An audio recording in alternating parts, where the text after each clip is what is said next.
Oke, baik. Bang Zuma, terima kasih. Lagi, Sama-sama. ya oke, lagi ya Pak ya. Jadi Bapak tetap bawa Matius pasal yang ke-24. Nah, kalau Bapak baca secara utuh bagian pasal itu, Oh jadi gitu. tanda-tanda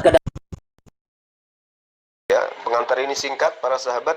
Mantep TV sudah standby. Di like, di subscribe, di share sebanyak mungkin untuk supaya mencegah sahabat-sahabat kita di luar sana tidak terpengaruh terhadap pemurtadan. Lalu ayat 21 begini. Sebab pada masa itu akan terjadi siksaan yang dahsyat seperti yang belum pernah terjadi sejak awal dunia sampai sekarang dan yang tidak akan terjadi lagi. Yang artinya di masa yang akan datang itu akan ada sebuah siksaan, ada sebuah derita yang begitu maha dahsyat, bahkan penderitaan itu seperti yang belum pernah terjadi di zaman-zaman sebelumnya. Itulah masa yang dimaksudkan itu, Pak. Nah, jadi jangan tarik di masa sekarang atau di masa gereja awal itu, enggak. Ya, nah lalu jadi dari situ kita bisa memahami, oh ternyata ini betul di masa yang akan datang. Jadi akan terjadi dulu siksaan yang maha dahsyat itu loh. Nah, oke. Kemudian tadi Bapak masuk itu soal yang tampil kepada Paulus. Oke ya. Jadi begini, eh, para pemberita, para penulis, dan orang-orang yang menyaksikan peristiwa atau orang-orang yang terlibat di dalam kisah para rasul, semuanya mereka mengatakan bahwa apa yang telah terjadi itu adalah Yesus. Tidak ada komplain, tidak ada bantahan. Oh, itu bukan Yesus, itu Yesus palsu, itu setan. Tidak ada. Nah, yang menyatakan itu setan adalah Anda sendiri. Jadi silakan Anda menafsir. Tapi yang di dalam Alkitab tidak bilang itu Yesus palsu. Tapi kalau Anda tafsir itu dasar Anda apa? Dan itu monggo-monggo aja. Tapi bukan itu isi Bible. Dan kalau Bapak tetap ngomong itu, berarti itu bukan Alkitab. Itu Bapak ngarang sendiri. Oke, makasih. Ya, sekali lagi saya katakan pada saudara, tolong materi ini ditelaah dengan menggunakan akal, bukan doktrin dan dogma. Kata Yesusnya kepada pengikutnya yang bertanya di Bukit Zaitun, jadi apabila kamu melihat pembinasa keji berdiri di tempat yang kudus menurut firman yang telah disampaikan oleh Nabi Daniel. Apabila kamu melihat pembinasa keji, kamu di situ siapa kamu? Murid Yesus.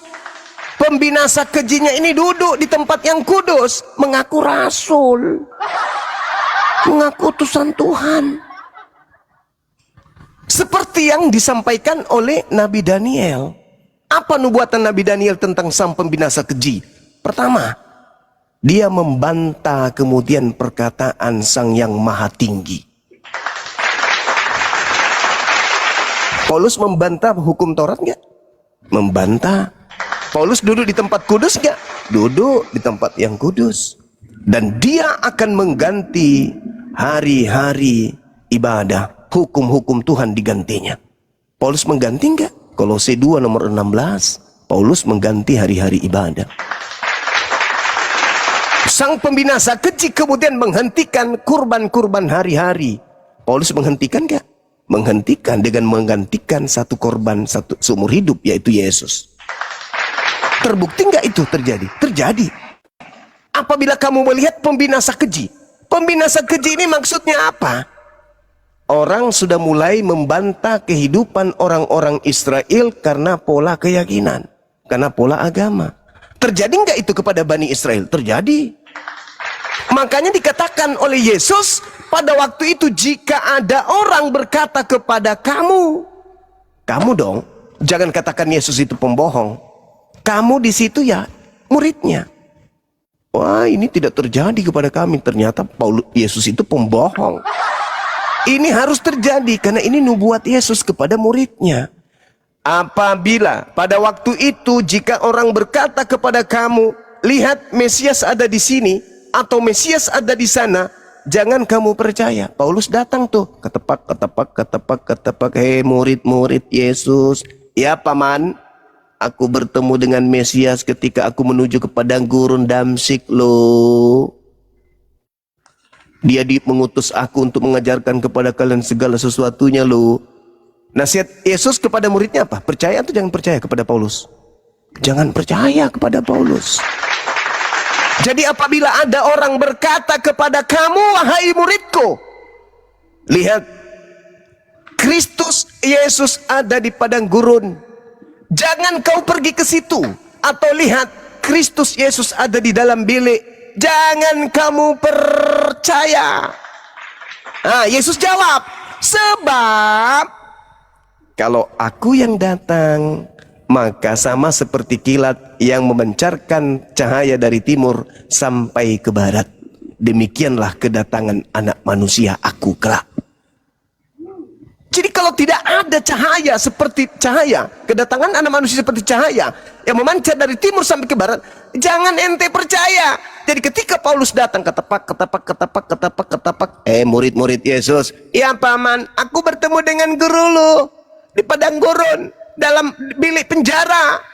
Aku bertemu dengan gurumu. Nih, 13 buku ku catat ketika aku menerima Injil dari guru lo. Yesus menasihati muridnya apa? Percaya? Tidak, jangan percaya. Makanya Yahudi sampai hari ini nggak jadi Kristen. Tetap aja mereka memegang teguh ajaran yang mereka ambil dari nenek moyang mereka. Mereka tidak menjadi pengikut agama Roma sebagaimana Wahyu 12 nomor 9 tadi. Begitu saudara. Jadi kita berbicara data, jangan dibalik-balik data itu. Kita dudukkan perkara itu sebab sama seperti kilat, memancar dari sebelah timur, melontarkan cahayanya sampai ke barat. Demikian pula lah kedatangan aku.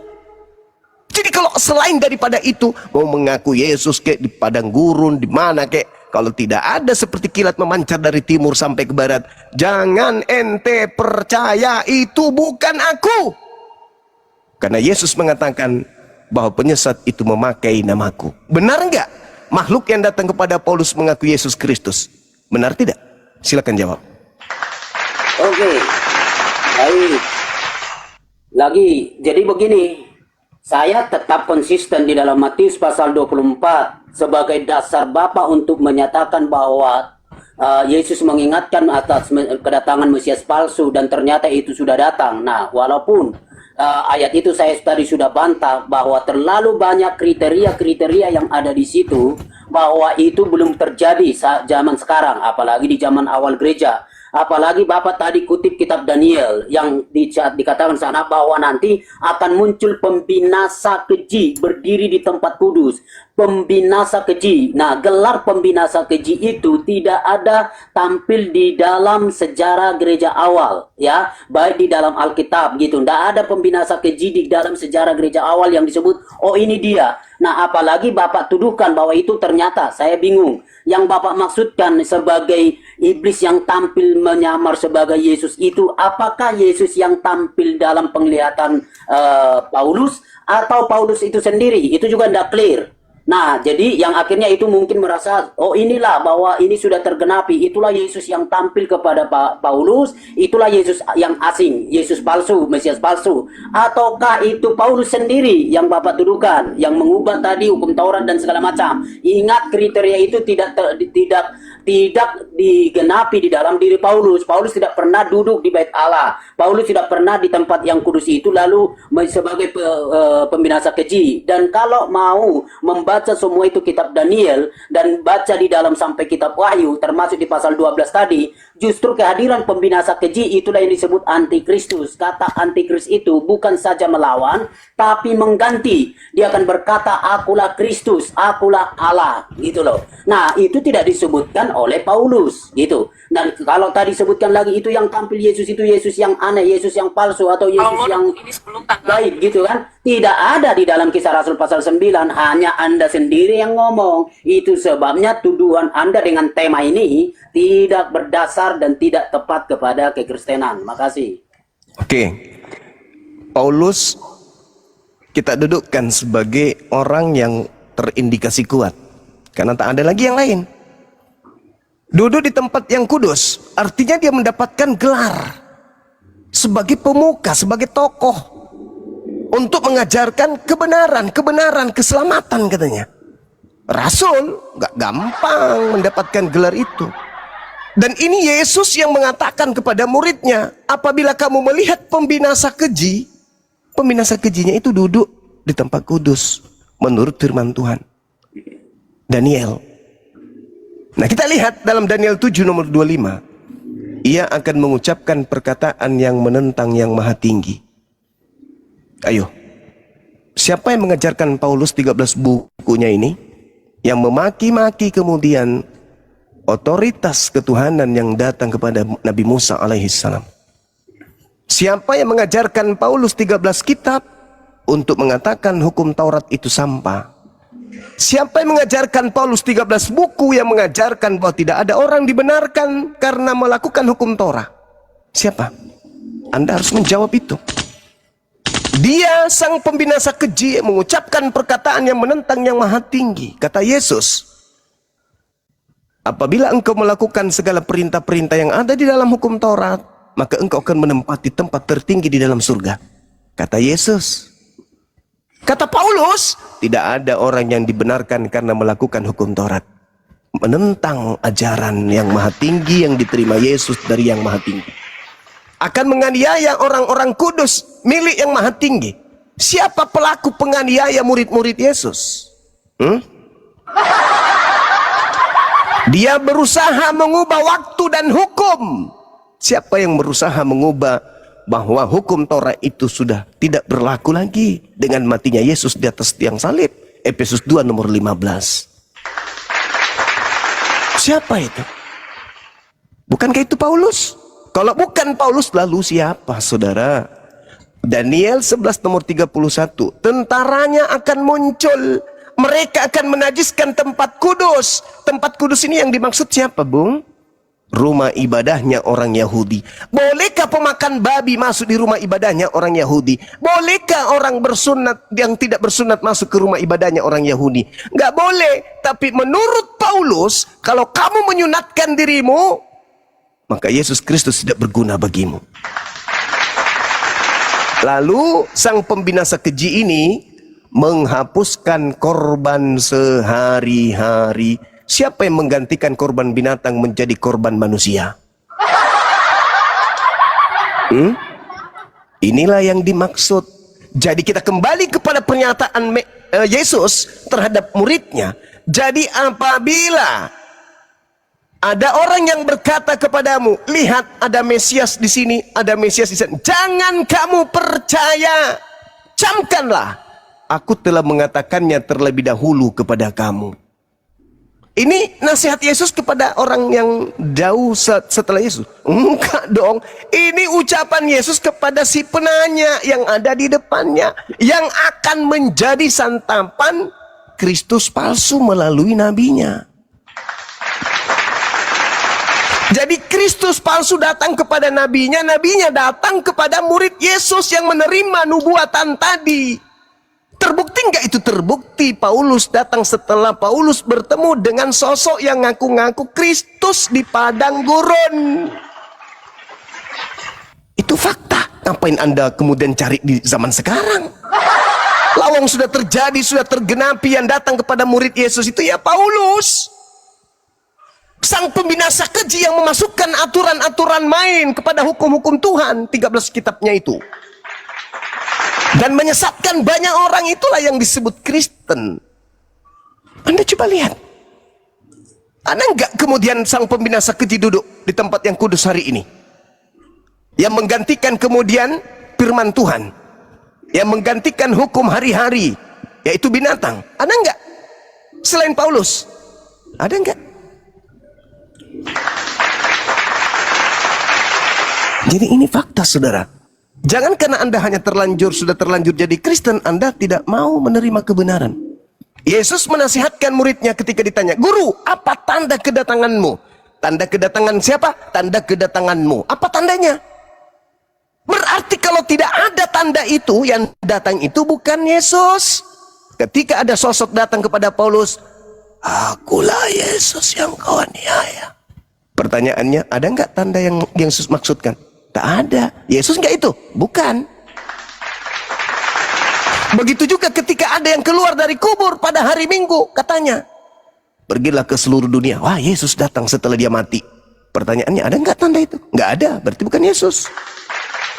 Yang datang kepada Ananias, ada nggak tanda itu? Nggak ada juga. Yang datang di Pulau Patmos, ada nggak tanda itu? Nggak ada juga. Yang datang kepada para murtadin, ada nggak tanda itu? Nggak ada juga. Berarti kata Yesus, mereka akan menyesatkan banyak orang. Berarti malaikat-malaikat iblis yang turun menyesatkan kekaisaran Romawi itu memang banyak.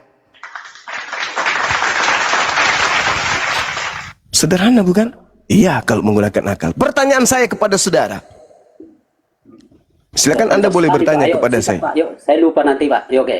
Ya, Kasih, pertanyaan saya kepada saudara. Apakah kemudian ada informasi baru tentang adanya guru murid-murid Yesus datang kepada di luar daripada 12 murid tersebut? Ada nggak orang yang datang kepada mereka mengaku bertemu dengan guru mereka di luar dari 12 orang ini? Silakan. Oke, baik. Aduh, terlalu panjang Pak, banyak. Saya juga jadi bingung jawabnya ya. Jadi begini, pertama, oke, Bapak sudah mengeliminir, artinya ternyata yang Bapak tuduhkan itu adalah Paulus, ya kan? Sebagai Yesus yang, sebagai penyesat yang memakai nama Mesias atau nama Kristus atau nama Yesus itu adalah Paulus.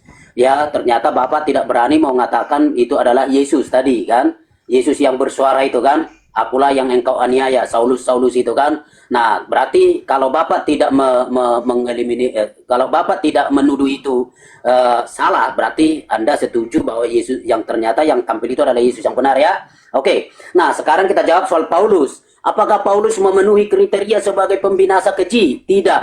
Nah, lagi pembinasa keji itu akan muncul dan tampil menurut baik itu Daniel maupun di dalam Matius, dia harus duduk di bait Allah. Dia harus duduk di sana sebagai penguasa. Dia harus duduk di sana yang mau menyatakan bahwa dialah Allah itu sendiri. Paulus tidak pernah mengatakan itu. Itu kriteria identifikasi pengakuan. Yang kedua, baik itu kriteria-kriteria peristiwa zaman, peristiwa bangsa, peristiwa kelaparan, dan kesukaran yang amat-amat sangat tidak terjadi di zaman Paulus. Nah, sebenarnya Bapak tadi Pak sudah katakan, apakah itu ada identifikasi atau tanda-tanda itu? Bapak jawab bilang, tidak ada. Ya, sudah betul.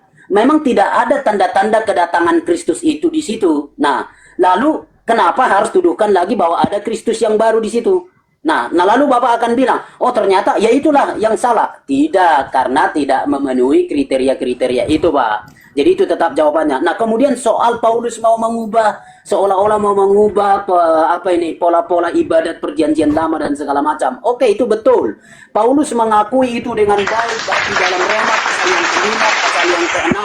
Bahwa dia menjunjung tinggi apa itu hukum Taurat. Bahkan di Galatia dia junjung itu hukum Taurat. Hanya yang dimaksudkan oleh Paulus bukan bahwa hukum Taurat itu bukanlah sebagai jalan kebenaran. Sebab apa? Yesus pernah berkata, aku datang bukan untuk meniadakannya, melainkan untuk menggenapinya. Jadi begini, aku datang, kata Yesus aku datang. Berarti pada waktu kedatangan yang pertama tadi, yang kita sebut ya, kedatangannya waktu itu di Palestina, itu datang bukan untuk meniadakan, tapi untuk menggenapi. Berarti apakah sudah digenapi hukum Taurat? Menurut pernyataan Yesus yang di pasal 5 di dalam Matius pasal yang ke-5 itu, ya 17, 18, 19, berarti sudah digenapi di zaman itu gitu loh. Yang mana digenapi? Nah itu kan, yang mana digenapi. Jadi Paulus bukan membuat teologi baru, bukan mau mengubah konsep yang lama, bukan. Tapi atas pernyataan Yesus sendiri, aku datang. Bukan untuk meniadakan, tapi untuk menggenapi. Jadi bukan dihapus, bukan ini, tapi digenapi. Apa yang digenapi? Nah ya, kita pernah diskusi itu Pak. Apa yang digenapinya? Jadi Yesus menggenapi sebagai bahwa Yesus sebagai manusia, dia utuh bisa melakukan semua hukum Taurat tanpa cacat celah dalam insaninya, kemanusiaannya. Dia melakukan itu tanpa cacat celah, itu yang pertama. Yang kedua, dia menggenapi itu bahwa kutukan yang dimaksudkan sebagai contoh dalam Ulangan pasal 28 ada kutukan di situ, dan di beberapa bagian kitab Ulangan itu bahwa ada kutukan terhadap orang-orang yang tidak melakukan hukum Taurat. Nah, Yesus penuhi itu. Apa kutukannya? Nanti kita bicara salib. Walaupun nanti kita udah kejar-kejaran itu di situ lama dulu. Nah, Yesus juga menggenapi bahwa dialah sebagai yang terkutuk. Dia mau menjadikan dirinya menjadi kutukan, tapi bukan karena dosanya, tapi dia menjadi kutuk. Yang di dalam Markus pasal yang 10 ayat 45 itu, ia menyerahkan nyawanya untuk menjadi tebusan menjadi tebusan. Jadi bukan sebagai kesalahan diri pribadi, bukan kecacatan politik, tapi dia datang untuk menyerahkan dirinya untuk menjadi tebusan bagi banyak orang. Istilah tebusan berarti menjadi harga, bayar sesuatu yang dibayarkan untuk sesuatu. Itulah dirinya. Nah, maka kematiannya itu menjadi tebusan. Nah, jadi Yesus sendiri dalam hukum Taurat sudah tegas. Maka itulah yang dibangun kembali oleh Rasul Paulus. Begitu, Pak. Oke, makasih. Sorry, mungkin banyak yang lupa. Iya, jadi saudara, ketika ada yang datang mengaku Yesus kepada Paulus, itu pertanyaan saya tolong dijawab dong. Apakah di luar 12 murid Yesus ada orang yang mengaku kedatangan Kristus juga selain dari yang 12 orang ini? Yang ada di Bukit Zaitun adalah murid Yesus, tidak termasuk Paulus. Mereka kemudian ditanya, apabila ada orang di luar kalian mengaku bertemu dengan Mesias, jangan kau percaya. Pertanyaan saya nih, di luar 12 orang ini yang di Bukit Zaitun ini, setelahnya ada enggak orang asing di luar mereka yang ngaku-ngaku bertemu dengan Kristus di padang gurun? Ada enggak? Kalau ada, siapa orangnya? Silakan. Oke, baik. Jadi saya ini hanya bicara dari apa yang dinyatakan oleh Alkitab, ya. Ketika Alkitab menyajikan perkara perjumpaan Paulus waktu perjalanan ke Damsyik, baru saya bicara. Apakah ada yang lain? Alkitab tidak membuktikan, Alkitab tidak menunjukkan. Itu sebabnya ngapain kita bahas itu, ya kan? Nah, jadi ketika itu tiada, apakah itu membatalkan pengalaman Paulus? Ya silakan, kalau Bapak berargumentasi dengan prinsip itu, karena tidak ada yang lain, maka ini pun batal. Ya silakan, itu kan Bapak yang buat aturan sendiri. Tetapi kita hanya menerima apa yang sudah tertulis di dalam Alkitab, bahwa memang Paulus mengalami perjumpaan dengan Yesus. Nah, di dalam perjumpaan itu, di dalam seputar semua narasi itu, orang-orang sebagai saksi-saksi historis dari Kristus, tidak ada yang menolak, tidak ada yang membantah. Justru itu diterima. Maka tuduhan bahwa itu Yesus yang lain atau gaib atau apapun itu tuduhan Bapak. Nah, jadi tidak ada itu ya. Nah, itu aja dulu. Mungkin saya lupa. Pertanyaan saya tolong disentuh. Di luar dari 12 murid Yesus yang ada di Bukit Zaitun, 11 murid lah ya. Di luar daripada 12 orang ini yang mendapatkan nasihat, jadi apabila ada orang mengaku berkata bertemu dengan Mesias di padang gurun dalam bilik, jangan kau percaya. Pertanyaan saya, di luar dari mereka yang ada di Bukit Zaitun duduk bersama gurunya pada saat itu, ada enggak orang di luar mereka yang ngaku-ngaku bertemu dengan guru mereka di padang gurun, di dalam bilik? Ada tidak enggak? ada catatan Alkitab, Pak. Jadi Paulus tidak ngaku bertemu dengan Yesus.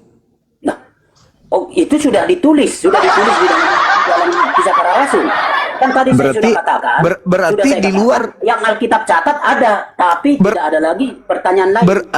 Berarti di luar dari murid yang duduk di Bukit Zaitun itu ada yang bertemu dengan Yesus, namanya Paulus, betul?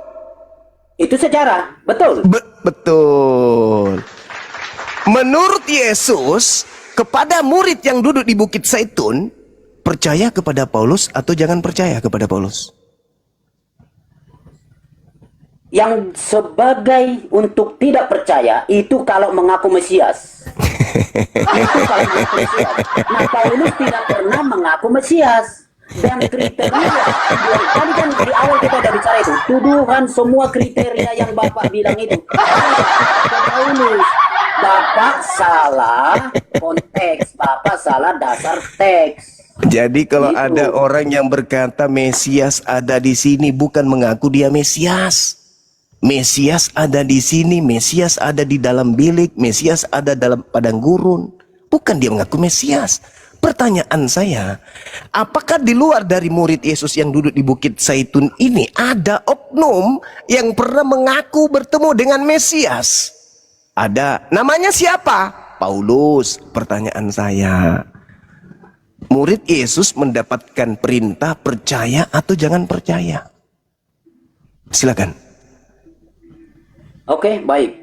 Jadi Paulus dengan jujur di dalam sejarah para murid, para rasul sebagai saksi-saksi tidak dibantah. Tidak dibantah. Kalau Bapak muncul di abad ini untuk membantah itu silakan saja. Berarti itu di luar Alkitab. Jadi itu kan di luar Alkitab. Apa? Paulus tidak pernah dengar, Pak. Jadi nasihat Paulus Yesusnya tidak pernah mengatakan dia sebagai Mesias. Bung, Kan ini itu bukan ngaku narasinya kan Mesias. bahwa ada Mesias palsu kan? Betul nggak? Saudara, Ah. bukan orang itu mengaku Mesias.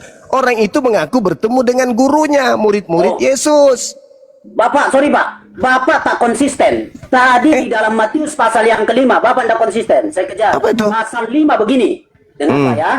Sebab banyak orang akan datang dengan memakai namaku dan berkata, Akulah Mesias. Iya, Kenapa Bapak menghindari itu betul. lagi? Sekarang pertanyaan Jadi, saya, Bapak Paulus tidak mengaku, konsisten. dengar. Paulus tidak pernah berkata, Akulah Mesias. Bukan Dan mereka akan akunya, menyesatkan banyak orang. bukan. Paulus tidak ada di kriteria itu. Kalau Bapak tak konsisten teks ya Oke, monggo. ada dua hal yang perlu kita pahami di sini, dua sisi. Yang pertama, akulah Mesias adalah orang ini mengaku Mesias. Yang kedua, akulah Mesias, orang ini mengaku Yesus itu Mesias. Yang mana yang Anda ingin bahas lebih dulu? Biar saya kasih data. Sorry, ulang Pak, sorry. Nah, akulah Mesias, maknanya ada dua. Yang pertama, orang ini mengaku dirinya Mesias. Yang kedua, orang ini mengaku Yesus itu Mesias. Boleh jadi orang itu akan berkata, aku bertemu dengan Yesus Mesias loh di padang gurun. Boleh. Boleh juga orang itu mengaku, aku ini Mesias. Boleh. Dan dua-duanya adalah penyesat. Saya ulang lagi. Di luar murid Yesus yang ada di Bukit Zaitun, orang itu di luar dari murid yang di Bukit Zaitun mengaku, aku melihat Mesias di padang gurun, dia adalah penyesat. Atau orang ini mengaku akulah Mesias, juga adalah penyesat. Dan kedua-duanya ini dipenuhi oleh Paulus. Paulus mengaku Mesias, Paulus mengaku bertemu Mesias, dua-duanya dipenuhi oleh Paulus. Silakan tanya saya datanya. Oke, baik. Pak, pernyataan dengan dua konsep itu tafsiran Bapak. Tidak Lalu? terdapat di dalam ayat 5 ya. Lalu? Jadi kalau Bapak mengacu ayat 5 itu tidak ada di situ, menjadi Loh, dua kategori. sebab banyak orang akan datang dengan memakai namaku dan berkata Yesus adalah Mesias. Orang Kristen mengaku Yesus adalah Mesias, betul? Mana ayatnya, Pak? Akulah Mesias. Nah, Aku Yesus, jadi aku begini. Yesus Mesias. Orang Bapak Kristen salah mengaku nggak memahami Yesus itu teks. Mesias? Saudaraku. Bapak salah memahami teks, Pak. Oke. Itu yang pertama. Yang kedua orang itu mengaku Mesias. Paulus mengaku Mesias. Mau dalil?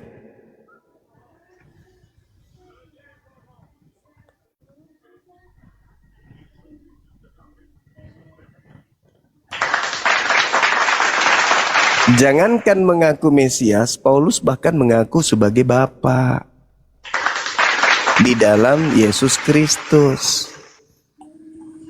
Ini fakta, ini real. Memang berat karena Anda sudah terlanjur jatuh cinta dengan agama saudara yang mengenakkan itu. Tapi kalau kita buka kaji data, ingat di awal saya sudah mengawali dengan bacaan ayat suci Al-Quranul Karim. Bahwa memang iblis itu menjadi pemimpin bagi orang-orang kafir.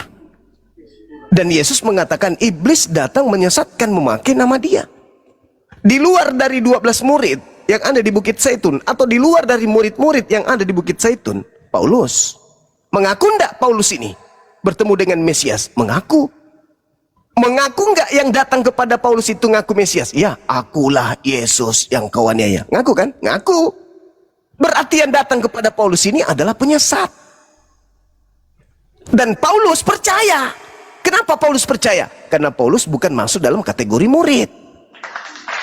Oke, sorry Pak.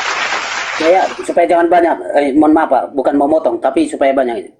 Pak, panjang jadi lupa saya. Jadi begini Pak, ayat yang kelima itu tadi dasar pijakan Bapak untuk membuat tema ini, itu kan sudah tafsiran bebas dan tidak lagi sesuai teks. Di situ saya baca ulang. Sebab banyak orang akan datang dengan memakai namaku dan berkata, akulah Mesias, dan mereka akan menyesatkan banyak orang. Nah, Paulus sekali lagi tidak ada di kategori itu. Nah, kalau Bapak bilang, oh karena mengaku ada tadi pernyataan Bapak yang tidak pas. Bapak bilang begini, bahwa yang mengatakan Yesus Mesias itu juga nabi palsu. Di mana ayatnya itu? Oke, Gitu baik. kan?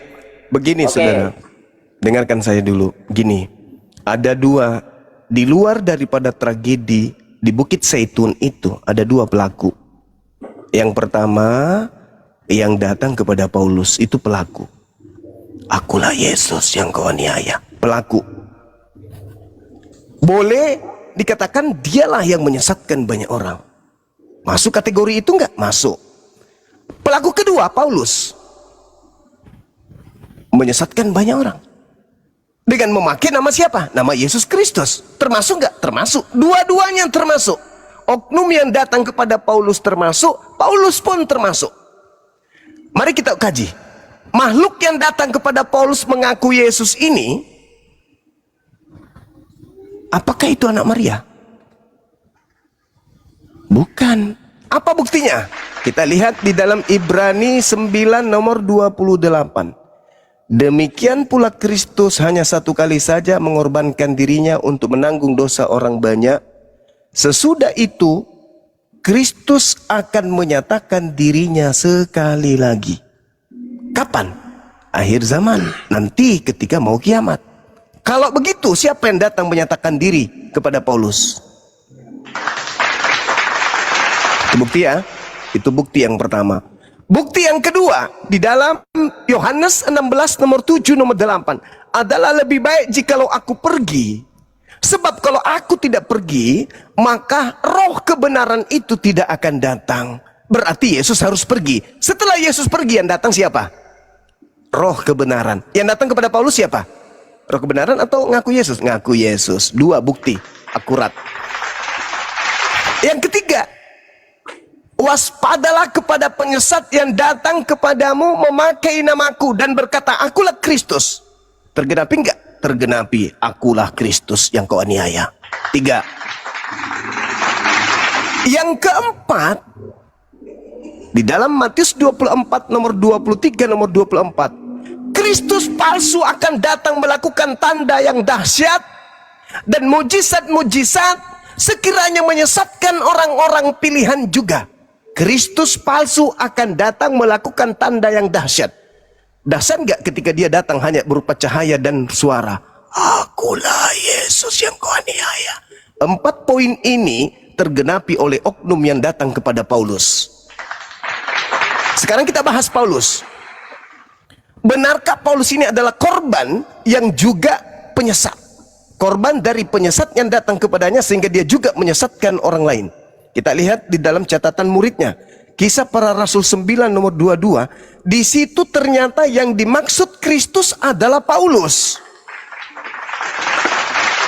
1 Korintus 11 nomor 1 ternyata di situ Paulus mengaku Kristus sesuai dengan original teksnya. Roma 16 nomor 7 ternyata Paulus dengan gamblang dan nyata sekali mengatakan dirinya juga adalah Kristus. Roma 16 nomor 7, Andronikus dan Yunias yang lebih dulu menjadi Kristus sebelum aku. Dan pengikut Paulus pun, jadi Kristus palsu datang kepada Paulus, Paulus juga mendapatkan pengikut namanya Kristen. Ternyata para Kristen ini juga adalah Kristus. Terang dijelaskan dalam Galatia 3 nomor 27, Kristen memakai Kristus. Seorang manusia menggunakan seragam TNI, kalau dia bukan TNI menggunakan seragam TNI, maka dia adalah TNI palsu. Seorang Kristen yang bukan Kristus memakai Kristus, maka Kristen adalah Kristus palsu. Galatia 3 nomor 27. Itu fakta. Jadi sekali lagi saudara, di luar daripada ke-11 murid yang ada di Bukit Zaitun, pertama adalah makhluk yang datang kepada Paulus, yang kedua adalah Paulus, yang ketiga adalah semua Kristen yang ada di atas muka bumi ini tidak duduk di Bukit Zaitun pada saat itu. Tetapi mereka memakai nama Kristus untuk menyesatkan orang-orang di luar daripada mereka, termasuk anak-anak mereka yang baru lahir. Mereka sesatkan dengan membawa mereka ke gereja menyembah kepada Kristus. Sekira begitu, silakan baik. bantah fakta yang saya sajikan ini. Silakan. Baik. Oke, sekarang Bapak mulai balik. Tadi hanya Paulus, sekarang Yesus pun dianggap sebagai makhluk. Ini ya, yang sebagai penyesat, yang mengaku Kristus. Lalu Bapak bertolak dari pernyataan bahwa Yesus sudah bilang bahwa dia pergi dan tidak akan datang. Oke. Nah, Bapak gagal untuk memahami istilah-istilah datang, ya. Jadi kata datang itu, misalnya kata datang bisa juga mau mengacu itu parousia. Ya, parousia kedatangan yang kedua itu, yaitu menyatakan diri secara badania. Nah, tetapi ada juga kata datang. Nah, kata datang di situ bahwa dia akan datang, ya, bukan secara parousia, bukan secara daging. Nah, kalau Bapak melihat di dalam Injil Yohanes pasal yang ke-14, itu pun disebutkan bahwa dia, karena Bapak tadi kutip di situ ya, di dalam Yohanes pasal 14 bahwa memang mengatakan dia akan pergi kepada Bapa. Tapi saya baca bagian penggalan kalimat juga di situ yang harus Bapak pahami, ya. Ayat 18. Aku tidak akan meninggalkan kamu sebagai yatim piatu. Aku datang kembali kepadamu. Nah, itu pun ada pernyataan ternyata Yesus akan datang. Jadi, artinya tidak mutlak pernyataan Bapa bahwa kalau dia sudah naik, kalau dia sudah tidak ada di bumi, kalau dia muncul lagi, berarti itu bukan lagi Yesus yang sesungguhnya. Justru itu salah. Nah ya, nah lagi, apa yang dilukiskan dengan indah oleh Lukas dalam perjumpaan Paulus dengan Yesus itu, sekali lagi Anda yang membantah, tetapi saksi-saksi Kristus, orang-orang yang ada pada waktu itu, bahkan orang-orang yang sangat-sangat percaya, bahkan orang-orang yang sangat rohani pun tidak membantah itu. Tetapi kalau Anda membantah, itu Anda sendiri. Saya tidak bisa salahkan, tapi itu adalah Bapak sendiri, ya. Jadi kalau Yesus dan Paulus adalah sebagai Mesias palsu, itu semua kalimat Anda. Tapi sayangnya Pak, Bapak untuk membangun dalil itu, Bapak menggunakan Alkitab. Padahal Alkitab tidak bicara begitu. Justru dengan tegas mengatakan Yesus adalah Mesias, Paulus bukan Mesias. Itu sangat jelas. Kalau Bapak membadalikan itu, Bapak memutarbalikan Alkitab. Kemudian orang Kristen Bapak sebutkan juga sebagai Kristus. Monggo Pak, buka di layar ini.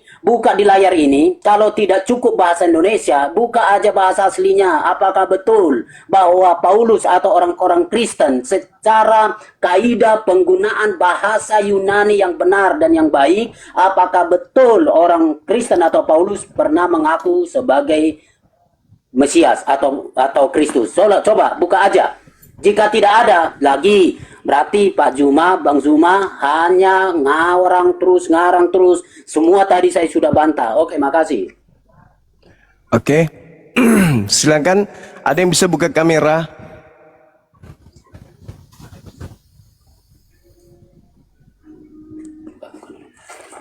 Ya, Ayah Ardi, tapadol Ayah Ardi. Tolong dibuka 1 Korintus 12 nomor 27. Kamu semua adalah tubuh Kristus dan kamu masing-masing adalah anggotanya. Anggota TNI adalah TNI. Anggota Polri adalah Polri.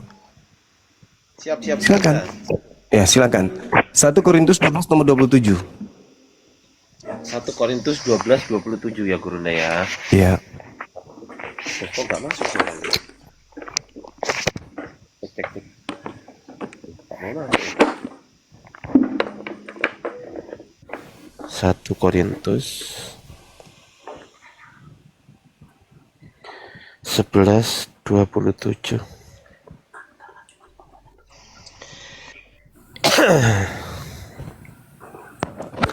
Jadi barang siapa dengan cara yang tidak layak makan roti atau minum cawan Tuhan, ia berdosa terhadap tubuh dan darah Tuhan. Ini Gurunda. 1 Korintus 12:27. Oh, sorry. 12. Ya. Mohon maaf Gurunda. Kamu semua adalah tubuh Kristus dan kamu masing-masing adalah anggotanya. Masya Allah, luar biasa. Anggota TNI, TNI kan. Anggota Polri, Polri. Anggota Kristus, ya Kristus. Itu yang satu. Kemudian kita lihat di dalam Kisah Para Rasul 9 nomor 22. Silakan dibuka Dinda. Ada Siap, beberapa data siap. yang kita akan sajikan di sini. Siap abangku. 9:22. Siap abang. Kita buka dulu ntar. Akan tetapi Saulus semakin besar pengaruhnya dan ia membingungkan orang-orang Yahudi yang tinggal di Damsyik karena ia membuktikan bahwa Yesus adalah Mesias. Nah, coba original teksnya ada nggak kata Yesus di situ? Oke, kita cek original teksnya Gurunda. Sebentar ya.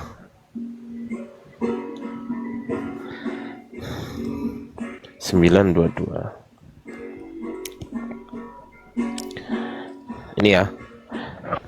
Saulos di Malon ini Duma Muto Kai Sune Sunen Yudayos Tous Katoi Kauntas Hen Damaskus maksudnya ya. Damsyik itu ya Gunda ya. Iya. Sumbibason hoti autos estin ho Kristos. Ada nggak Yesus? Nggak ada. Nggak ada. Keren. Wah ini save dulu bentar. Keren. Masya Allah. Jadi Lanjut, yang, Gunda. Lanjut. Jadi yang diceritakan di sini adalah Saulus yang pengaruhnya besar, yang membingungkan orang-orang Yahudi yang tinggal di Damsyik karena ia membuktikan kalau ya dirinya sendiri itu adalah Kristus. Silakan Anda buka data 1 Korintus 11 nomor 1. Siap Gurunda. Siapa noise ini? Kang, noise Kang. 1 Korintus 11 nomor 1. 11 nomor 1. Siap abangku. Original teksnya atau terjemahnya Gurunda? Iya, nanti masuk ke original teksnya. Siap abangku.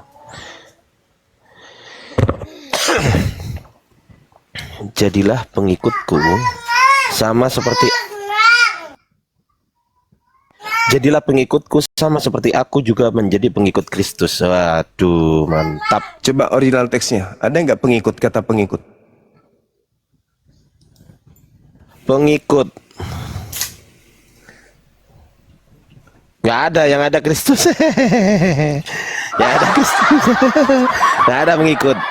Jadi Nggak ada nih terjemahan ya. yang sebenarnya kalau tidak dipelintir sama lai itu apa?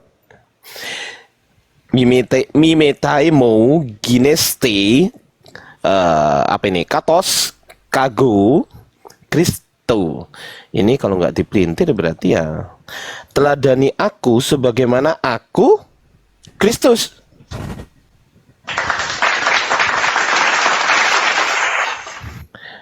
Iya juga. Ya. Roma 16 nomor 7. Oh iya benar. Sebentar. Ini Gurunda.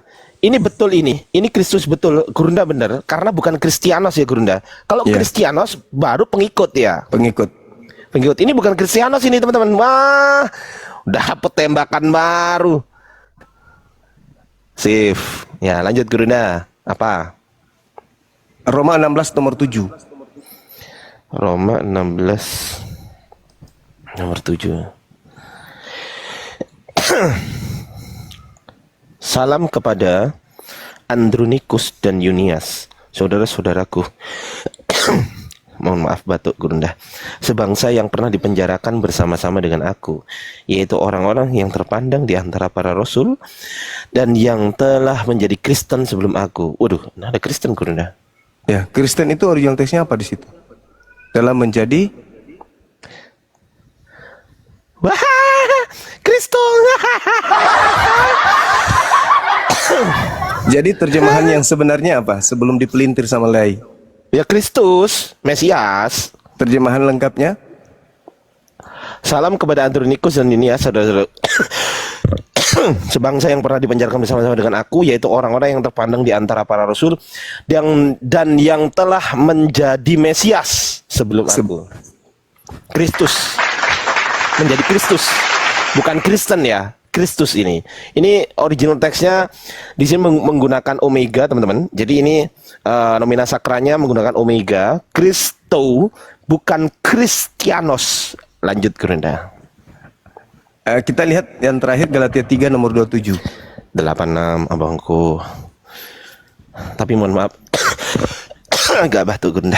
Galatia berapa, Gurunda? 3 nomor 27. 3 nomor 27. Karena kamu semua yang dibaptis dalam Kristus telah mengenakan Kristus. Kalau orang menggunakan seragam polisi, polisi enggak? Polisi. Tapi kalau dia ternyata bukan polisi tapi menggunakan seragamnya, Berarti polisi polisi enggak? abal-abal. Nah, gadungan berarti. Kandungan. Kamu semua yang sudah dibaptis dalam Kristus telah mengenakan Kristus. Benar enggak orang-orang Kristen ini Kristus? Berdasarkan Iya juga dalil, ya. iya. Wih, iya ya, Gurunda. Kok bisa nemu ya Gurunda ini? Lanjut, Berdasarkan Gurunda, Afan. dalil, iya. Tapi faktanya, apakah betul Kristen pemakan babi ini adalah Kristus, Mesias? Ya bukan, berarti Kristen adalah Mesias palsu. Mereka akan menyesatkan banyak orang. Itu saudara. Jadi kita bernarasi itu bukan asal-asal karena kebencian, enggak. Karena kita sayang malah. Jadi sekali lagi saudara Freddy, bahwasanya ketika Yesus mengatakan kepada muridnya yang ada di Bukit Zaitun, agar mereka waspada kepada orang di luar mereka murid-murid, yang harus diwaspadai ada 3. Yang pertama adalah makhluk yang datang kepada Paulus, yang kedua Paulus itu sendiri, dan yang ketiga adalah Kristen. 3 kelompok ini yang harus diwaspadai oleh murid-murid Yesus. Seperti itu. Silakan Anda bantah kalau masih punya daya.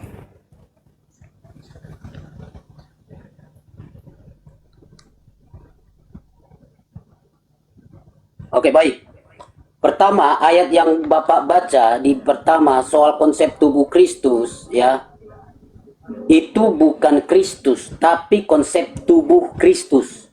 Jadi di dalam pernyataan Alkitab banyak menggunakan tubuh Kristus dan kita menjadi anggota tubuh Kristus, ya. Jadi bukan anggota Kristus. Kenapa Bapak membuang kata tubuh? Gitu ya. Di ayat yang pertama itu. Oke, yang ada di dalam Kisah Para Rasul itu tidak mengacu kepada Paulus. Kata Paulus pun tidak ada di situ. Kalau Bapak mau mengatakan itu adalah Paulus, berarti Bapak juga memaksakan itu. Tetapi konteksnya sudah membuktikan bahwa yang diberitakan oleh Paulus khusus di pasal 9 di dalam Kisah Para Rasul itu justru dia menjelaskan tentang Kristus.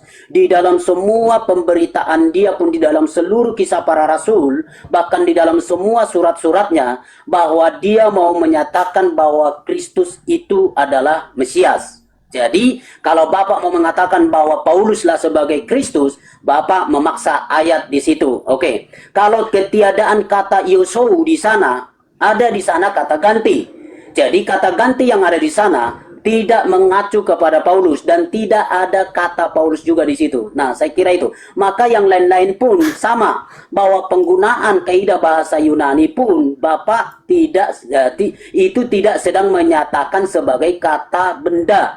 Mau menyatakan bahwa Paulus sedang menyatakan kita adalah Kristus, saya adalah Kristus. Itu sebabnya terjemahan LAI dengan kaidah bahasa penterjemahan kaidah bahasa Yunani sudah tepat bahwa itu mengacu, bukan menyatakan bahwa jemaat adalah Kristus.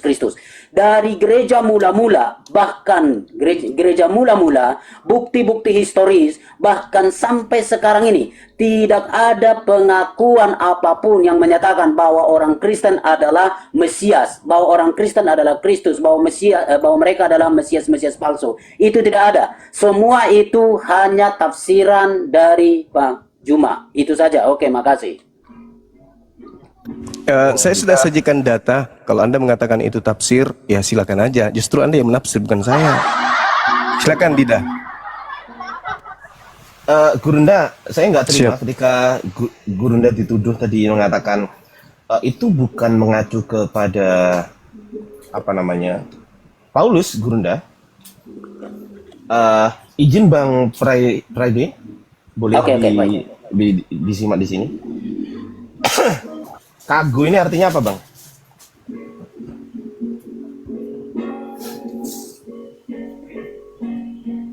Bang? Baik, ya abang aja, bilang aja. Kago itu apa? Ya saya tanya ini. Oh, Anda menafsirkan, Anda mendalilkan kata Kok kago itu menafsir? Anda tahu. Saya bertanya, kagu ini artinya apa? Lalu Anda kalau mau menyatakan sesuatu, Ya udah nggak ngerti, ya udah Ada, kagu kago ini, apa? ya udah Anda nggak Kan di ngerti, situ udah kan udah. ada, Pak. Di Ya udah, situ udah. ada kago. Oke, baik. Ah. Kagu ini artinya aku. Ah, Nah, pertanyaan saya, ini kan Kristo. Bentuknya itu genetif atau vokatif atau nominatif atau apa, Bang? Silakan. coba tunjukkan Kristo. aja, tunjukkan di situ biar saya lihat. Ini Kristo, ya ini. Bawahnya itunya, Pak. Ya ini udah dijawab aja. Dijawab dulu, Bang, bentuknya apa? Parsingnya itu yang di bawah, Bang. Iya, pertanyaan saya, ini bentuknya apa? Sesuai dengan pengetahuan Anda. Itu dengan akhiran O itu nominatif. Oke, nominatif ya, Gurunda. Kita baca, Gurunda. Non genetif maskulin singular Berarti jediar. yang Bapak tunjuk Salah, Cok. yang enggak. Kan tadi saya bilang yang O, berarti kan Bang, yang O kan saya sebutkan, yang O itu genetif, tapi Loh, lah iya ini. bukan yang Kristus. Loh, nominatif tadi. Loh, enggak gini. Maka saya bilang begini. Genetifnya ini, kalau genetifnya O- ke siapa? Sebentar, saya tanya. Genetifnya ini merujuk kepada siapa? Genetif merujuk Ternyata kepada siapa? Abang tukang jebak ya. Enggak. Anda tukang Genetif jebak ini saya. merujuk kepada siapa? Saya tadi Genetif sudah merujuk- bilang. Sebentar. Genetif merujuk kepada siapa? Jawab dulu, Bang. Dalam dialog. Saya dengan Bang Zuma baik tadi. Anda Waduh. jangan curang dalam. Ya udahlah, Bang Zuma udah tantrum. Lanjut, Bang Zuma. Oke ya, jangan jebak. Itu saya tidak suka. Enggak, dia berbohong, Gurunda. Kristo di situ genetif itu adalah milik dari Kago, Gurunda. Kago itu adalah aku adalah Paulus. Lanjut, Gurunda. Iya, memang Nah, begitu. coba dengan genetif itu, Memang begitu. lalu terjemahannya apa, Pak? Saya mau tanya Anda, terjemahannya apa dengan kasus genetif? Kago Kristo. Tuh, aku Bisa adalah nggak? Kristus. Aku Kristus. Jelas kok itu. Bukan, Bang. Tuh, kok bukan? Itulah yang saya bilang, penggunaan dengan genetif. Ya, dengan genetif, bukan itu terjemahannya. Oke, Bang. baik. Saya tanya.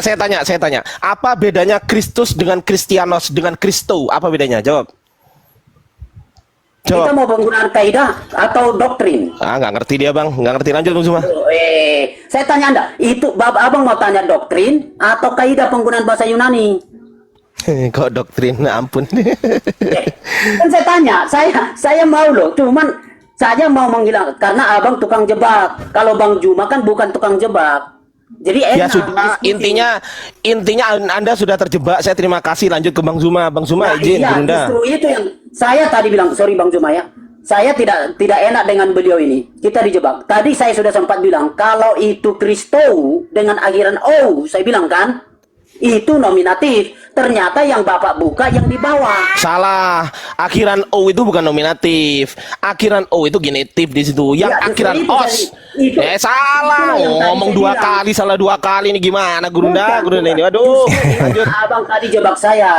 Maka saya tidak senang. Jadi lain kali mohon maaf, sorry ya Bang Ardiansa, kita udah lama kok ketemu. Bang Ardiansa, sorry ya. Abang dari dulu ternyata begitu. Saya sampai sudah bilang ini level cerdas cermat TK, kan sudah saya gituin Anda. Ngambek, Gurunda. Ngambek. Bukan ngambek. Nah, Anda muncul lagi ternyata begitu. Sorry. Kalau Bang Zuma kan santun dari tadi. Saya hormat lah dengan Bang Zuma. Hormat sekali, Bang.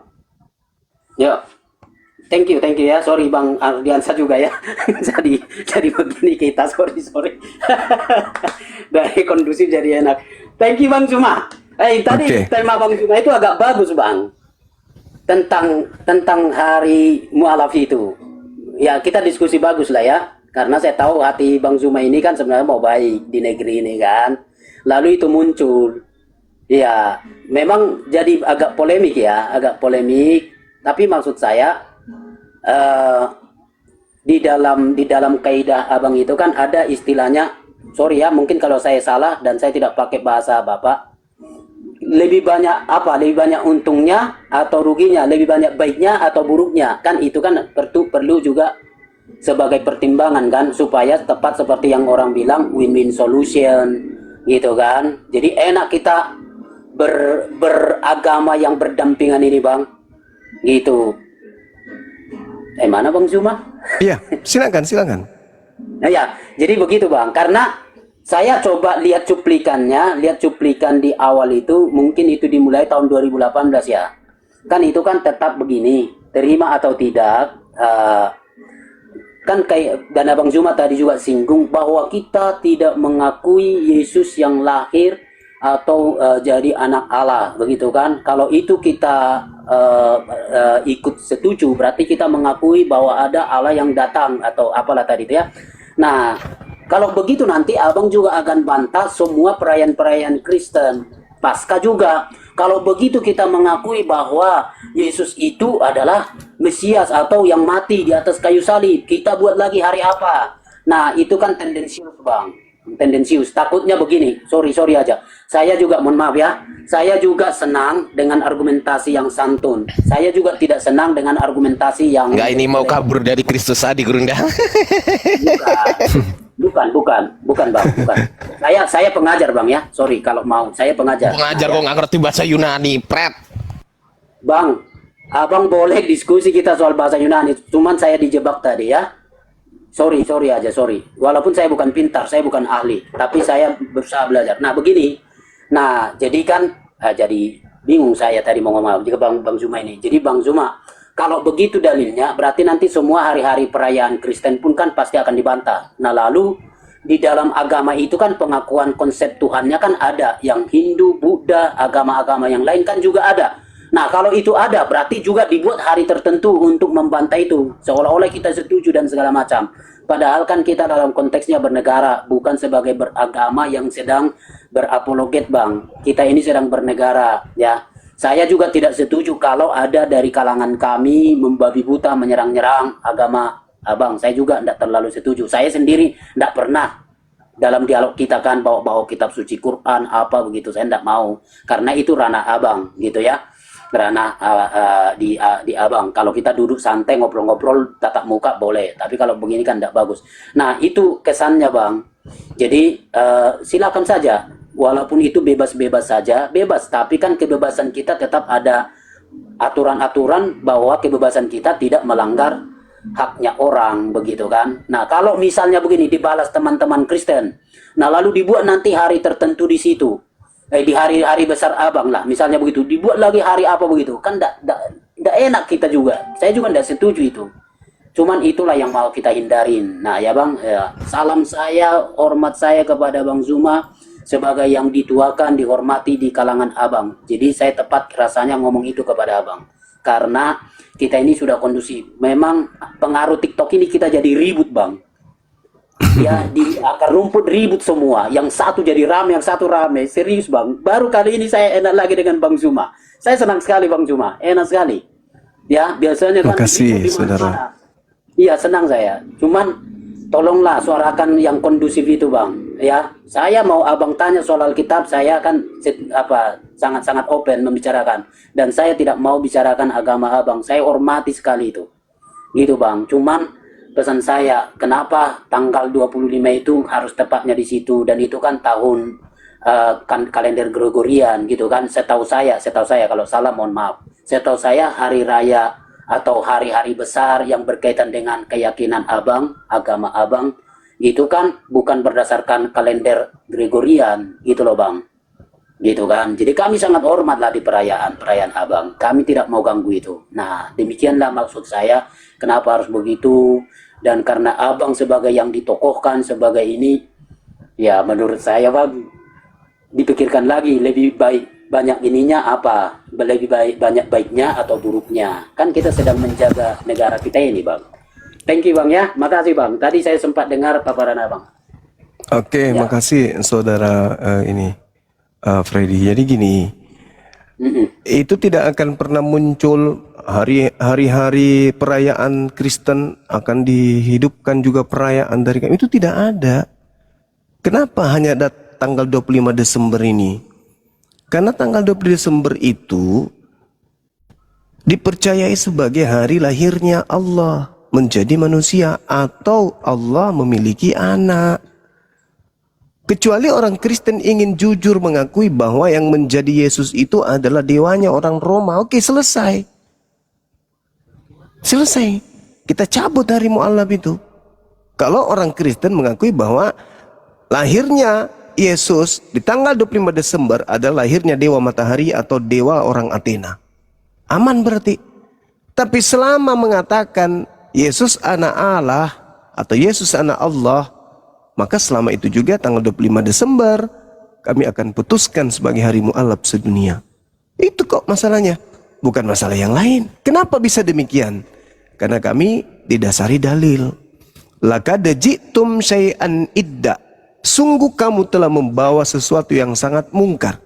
Takadus samawati yatafattarna minhu wa tansakkul ardu wa takhirrul jibalu hadda. Hampir saja langit pecah, bumi terbelah, gunung-gunung runtuh karena ucapan itu. Anda'au lirrahman walada. Karena mereka menganggap Allah yang maha pengasih mempunyai anak. Wa ma yambaghi lirrahmani ayyattakhiza walada. Dan tidak mungkin bagi Allah yang maha pengasih mempunyai anak. In kullu man fis samawati wal ardi illa atir rahmani abda. Tidak ada seorang pun di langit dan di bumi melainkan akan datang kepada Allah yang maha pengasih sebagai hamba. Itu fakta. Jadi kalau dikatakan bahwasanya dewa matahari turun ke bumi jadi manusia, silakan. Tapi kan faktanya enggak. Yang kalian sebut sebagai anak Allah itu Yesus adalah anak pencipta langit dan bumi, yang Rahman, yang maha pengasih lagi maha penyayang ini. Maka kami mencoba untuk menutupi kemurkaan Allah dengan kami mengatakan merayu Allah tanggal 20 Desember bukan kelahiran anakmu ya Rabb, tapi hari lahirnya hamba-hambamu yang ingin kemudian kembali kepada ridhomu, jalanmu. Itu maksudnya, bukan untuk membantah Kristen dalam arti kata terjadi sebuah peperangan akidah. Tidak. Dalam arti kata bahwa kalian itu begini, enggak, silakan tanggal 20 Desember kalian peringati. Tetapi izinkan kami merayu pencipta langit dan bumi yang Anda katakan mempunyai anak dengan mengatakan tidak, bukanlah lahirnya anak Tuhan tanggal 25 itu, tetapi lahirnya para mu'allaf yang tadinya tidak menggunakan akal menuju kepada makhluk yang berakal. Sederhana kok itu. Kami merayakan, Anda merayakan lahirnya Tuhan kalian, kami merayakan lahirnya saudara-saudara kami. Apakah saling mengganggu? Tidak. Apakah kemudian yang merayakan kemudian Natal mengganggu kami? Tidak. Apakah kemudian kami mengganggu yang merayakan Natal? Juga tidak. Sama-sama hari itu kita bahagia. Orang Kristen bahagia karena menganggap Tuhannya lahir. Kami umat Islam bahagia karena menganggap bahwa itu adalah hari kelahiran saudara-saudara kami yang tadinya kufur, kemudian menjadi beriman sama seperti kami. Bagus gitu? Ya bagus. Sama-sama kita bahagia. Cuman perayaannya berbeda dan kita tidak saling mengganggu. Dengan demikian tak perlu lagi gereja diamankan oleh orang-orang Islam. Hari Natal gereja diamankan oleh umat Islam. Ngapain? Lalu umat Islam semuanya sudah sibuk merayakan hari mu'allaf. Kalau ada peledakan gereja bukan umat Islam lagi yang tertuduh, karena seluruh umat Islam sudah ada di masjid merayakan kemudian hari mu'allafnya. Jangan-jangan mereka sendiri yang meledakkan tempat ibadah mereka sendiri untuk memframing orang Islam. Kalau sekarang kan masih bisa tuh, karena umat Islam pada tanggal 25 Desember tidak ngapa-ngapain. Tapi kalau seluruh umat Islam pada hari 25 Desember mereka kemudian terdata di masjid datang merayakan hari mu'allaf, dan terjadi sesuatu yang tidak diinginkan di rumah ibadahnya orang Kristen, maka tidak bisa lagi dituduh umat Islam. Kenapa? Karena umat Islam sedang merayakan hari bahagia saudara-saudaranya yang mu'allaf. Begitu saudara. Lain cerita kalau kami merayakan tanggal 20 Desember dengan merusak gereja, dengan merusak ibadah kalian, dengan datang ke tempat kalian merusak acara kalian, ya itu nggak boleh. Saya orang pertama yang melarang. Jangankan seperti itu, Bung. Orang Islam yang menginjak kitab sucinya orang Kristen, satu-satunya manusia di Indonesia yang melayangkan surat pengutukan keras terhadap pelaku hanya Bang Suma. Tidak ada orang Kristen yang mengutuk kemudian dengan melayangkan surat. Cuman Bang Suma yang melayangkan surat. Mengutuk keras tindakan oknum yang menginjak kitab suci orang Kristen. Saya lah orangnya. Apalagi sampai mengganggu rumah ibadah. Gak boleh. Saya orang Islam. Saya Bang Suma. akan memimpin kemudian pasukan saya untuk menghalau orang-orang yang membantai atau mengganggu orang Kristen yang sedang beribadah. Saya orangnya. Camkan perkataan saya ini. Saya pertaruhkan nyawa saya untuk kemudian menghalau orang-orang yang ingin merusak orang Kristen yang lagi beribadah di gereja. Saya orangnya. Karena itu agama saya melarang. Nggak boleh orang beribadah, menyembah kepada Tuhan mereka, kemudian kita ganggu. Kecuali satu, dalam keadaan peperangan. Itu pun diatur dalam Islam. Orang yang beribadah, orang yang berada dalam rumah ibadah, itu tidak boleh diperangi. Nggak boleh. Dilarang dalam Islam. Nah, jadi tanggal 25 Desember ini positifnya adalah ketika orang Kristen melakukan gerakan-gerakan positif di hari itu, karena itu adalah hari yang mereka muliakan, kami umat Islam juga yang memperingati hari Mu'alaf juga melakukan kegiatan-kegiatan positif, membantu anak yatim piatu, menyantuni orang miskin, mendatangi kemudian orang-orang jompo, memberikan bantuan, memberikan kajian-kajian, kedamaian dan seterusnya. Nggak ada kok. Cuman ya banyak orang sensitif sok belagu kemayu gitu loh, nggak boleh kita ini kan hari ininya saudara kita. Emang kenapa? Kita ngapain? Kan kita nggak merusak. Boleh aku nanggap di Bang Juma? Iya, silakan. Ya, jadi perjuangan Bang Juma saya salut ya. Saya sangat salut. Artinya gini Bang Juma, penanggalan di seluruh dunia ini kan itu ada aturan mainnya. Gitu. Jadi tanggal-tanggal tertentu itulah yang ada aturan mainnya. Seperti hari-hari Idul Fitri itu ada aturan mainnya. Hari Natal dan juga hari raya agama-agama lain. Itu semua ada aturannya Bang Juma. Itu. Jadi penanggalan yang ada sekarang ini yang dilakukan oleh pemerintah itu bukan sekedar muncul begitu aja Bang Juma. Itu. Jadi misalnya hari Natal itu sudah 2000 tahun yang lalu itu sudah disepakati, ya toh, sudah disepakati bahwa itu adalah hari lahirnya Yesus Kristus bagi umat Kristen gitu loh. Itu. Nah, kalau Bang Juma pada 25 Desember tahun 2025 ini menjadi hari Mu'alaf, ya nggak apa-apa, ya toh. Kan nggak ada masalah tuh. Tinggal ajukan aja ke pemerintah gitu loh. Aju aja bahwa ini tanggal 25 Desember adalah hari Mu'alaf gitu. Sehingga prosesnya itu enak itu loh Bang Juma. Gitu loh. Jadi negara kita ini kan ada yang mimpin Bang Juma. Ada yang memimpin, itu loh. Bukan semaunya rakyatnya, bukan. Itu loh. Ada yang memimpin, ada undang-undangnya, gitu.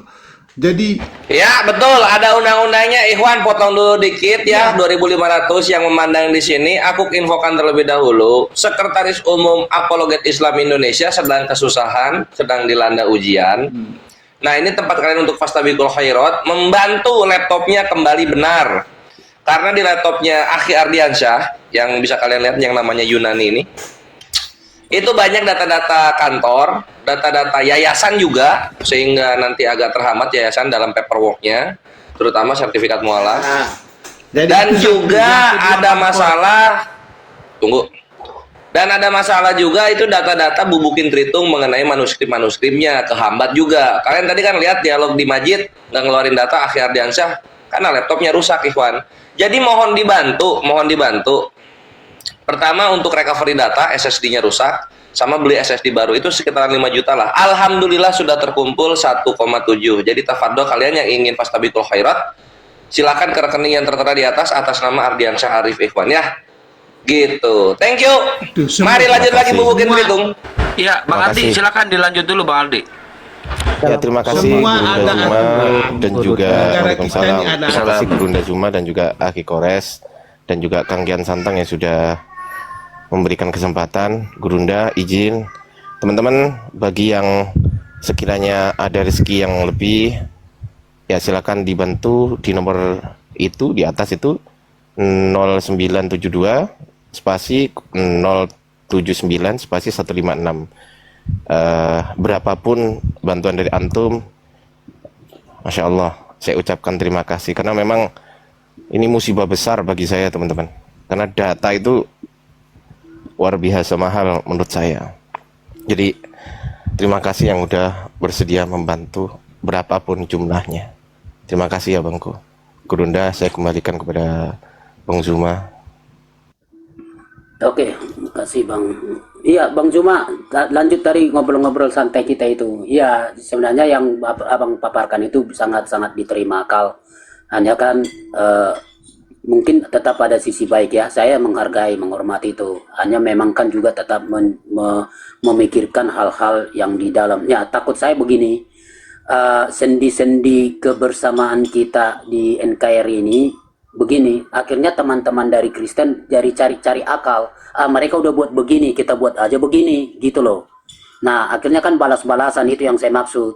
Jadi jadi tidak baik kan kondusivitas kita. Saya lebih senang kita bangun tetap saling toleran, menghormati, ya sudahlah. Nah, nggak tahu ini bisa juga menjadi topik diskusi kita. Saya secara pribadi sebenarnya begini, mungkin setuju atau tidak setuju ya, tapi tidak perlu diramaikan. Kalau saya misalnya begini, saya lebih setuju memang antara kita beriman ini, Kristen dan Muslim, secara akidah udahlah pasang aja tembok besar-besar. Seperti Kristen dengan Hindu, Kristen dengan Buddha, Muslim dengan Hindu, Muslim dengan Buddha, tidak gontok-gontokan doktrinal kan? Mungkin lebih baik begitu. Artinya ya udah masing-masing aja, jangan lagi lintas-lintas tembok itu, jadinya rame, Itu gimana Pak Zuma, kira-kira tanggapannya supaya kondusif kita berdiskusi ini? Jadi gini saudara, kalau hanya karena dasar itu, maka harusnya dari sejak awal Kristen itu juga menyadari dari mana konsep Jumat Agung ini. Itu nggak ada dalam Bible. Hanya gara kemudian umat Islam itu ada perintah, ya ayyuhalladzina amanu itanu dialis sholati min yaumil jumu'ah. Umat Islam kemudian memiliki hari di mana mereka wajib hukumnya untuk datang di rumah ibadah pada hari Jumat, melakukan Jumat. Lantas kemudian Kristen di Indonesia Lata melakukan juga Jumat Agung. Apakah kemudian umat Islam merasa terganggu? Enggak, umat Islam malah tertawa. Dasar agama ikut-ikutan. Kan begitu. Nah, sama seperti 25 Desember ini, Bung. Kalau kita melihat, itu kan ajaran sinkretisme. Tidak ada dasarnya. Para pemimpin gereja kemudian kenapa memilih tanggal 25 Desember ini? Itu untuk menggantikan perayaan pagan milik orang Roma Yunani, di mana mereka percaya kepada terang dunia, yaitu putra dewa matahari. Mereka menganggap Yesus inilah terang dunia itu. Maka Yesus duduk menggantikan dewa matahari agar lebih mudah diterima secara luas. Maka dijadikanlah penyembah-penyembah dewa matahari yang merayakan tanggal 20 Desember sebagai kelahiran Yesus Kristus. Itu ajaran sinkretisme, Bang. Kristen juga harus sadari itu, bahwa Yesus yang orang Yahudi tidak lahir tanggal itu. Itu adalah kelahiran dewa matahari. Nah, harusnya orang Kristen ketika mualaf ini diperingatkan tanggal 25 Desember berterima kasih, menyadarkan secara tidak langsung kepada orang Kristen yang terjebak kepada ajaran sinkretisme untuk menyadari bahwa memang Yesus tidak lahir tanggal itu. Kalau Yesusnya adalah orang Yahudi, anak Miriam, maka dia tidak lahir tanggal 25 Desember. Yang lahir tanggal 25 Desember itu adalah dewanya orang Roma. Dengan demikian sekali lagi, Islam datang melakukan satu pembaharuan, menyadarkan orang-orang Kristen untuk tidak melakukan perayaan yang tidak ada hubungannya dengan Yesus Kristus. Tanggal 25 Desember itu kan pasti pagan Romawi. Teori kematian dan kelahiran Yesus itu tidak ada dasarnya tanggal 25 Desember, nggak ada. Hanya penyatuan konsep dari ajarannya orang Yahudi dengan ajaran orang Roma Yunani. Maka lahirlah yang tadinya ajaran dewa matahari diperingati tanggal 20 Desember yang adalah terang dunia, karena Yesus menggantikan kedudukan tersebut, maka Yesus orang Yahudi yang dimaksud, kalau dianggap adalah orang Yahudi, duduk menggantikan dewa matahari. Padahal, saudara, orang Kristen di Indonesia pun harus tahu. Apa itu? Abad pertama tak ada 20 Desember diperingati. Kedua dan seterusnya oleh orang-orang Kristen hari ini. Tetapi nanti di abad keempat, barulah kemudian ada peringatan untuk Yesus. Sebelum abad keempat peringatannya tetap tanggal 25 Desember. Memang, tapi bukan untuk Yesus. Melainkan untuk Dewa Horus, Dewa Matahari. Ya, jadi Begitu, saudara. Silakan. Terima kasih, Bang. Saya tanggapin dua hal. Pertama, begini. Itulah tadi yang saya katakan. Sama dengan, ini kita contoh ya, contoh. Ketika agama Buddha mau membuat perayaan ini dan itu, ngapain kita komentarin? Emang itu urusan kita, itu kan agama dia. Mau gimana pun itu urusan dia. Nah, itu kan. Nah, jadi akhirnya kita saling menghormati. Nah, maksud saya seperti itulah kita ini duduk bersama, bersaudara ini, Muslim dengan Kristen. Mau apapun perayaan abang, ngapain saya komentarin? Demikian juga kami. Ngapain abang komentarin gitu kan? Ya kami secara agama kami, abang agamanya agama abang gitu loh. Nah jadi tidak usah ada saling merasa tergesek gitu maksud saya. Nah kedua walaupun tidak malam ini, saya pikir kita sudah agak lelah mulai dari seberang tadi saya sebelah di grup sebelah. Jadi gini, bukan tidak bisa dibuktikan bahwa Yesus lahir tanggal 25 Desember. Ya kalau mau kita buka nanti room kapan. Nah bisa dibuktikan, bisa gitu loh. Mau kita buka argumentasi sejarah boleh, mau argumentasi biblikal Alkitab boleh gitu loh. Jadi tidak naif kami melakukan itu. Nah cuman bukan malam ini. Abang tanya pun saya tidak akan jawab sekarang, agak lelah. Nah jadi maksud saya gini bang, mau apapun yang dilakukan oleh Kristen selama tidak mengganggu akidah abang, atau kami buat sebuah perayaan sebagai untuk mengganggu akidah abang, saya kira harusnya kita monggo-monggo aja. Tapi kalau saya buat perayaan bang, saya buat perayaan tapi itu adalah sebagai tandingan atau melawan perayaan abang, apa yang abang lakukan, itu saya pikir saya salah. Ini hanya kasus contoh aja, satu contoh. Saya tidak tahu persisnya, cuman kalau salah nanti bisa diingatkan. Apa yang terjadi dulu di Tolikara kan? Di Tolikara di Papua itu, kawan-kawan sedang melakukan salat Idul Fitri. Nah lalu ada dari oknum kami, gitu kan? Ya akhirnya kan mereka disebut sebagai bersalah karena melakukan semacam ibadah tandingan kan? Nah saya tidak sedang mempersalahkan apa-apa, tapi itulah dampak kalau buat yang bersinggungan begini. Jadi lebih baik aja masing-masing. Ya abang mau buat perayaan apapun itu kami tidak udah urusan. Demikian pun kami mau dari mana, dari kaidahnya, doktrinnya segala macam, selama tidak sedang melecehkan, menghina, merendahkan, menyinggung agama abang, mestinya kita juga sama-sama diam bang.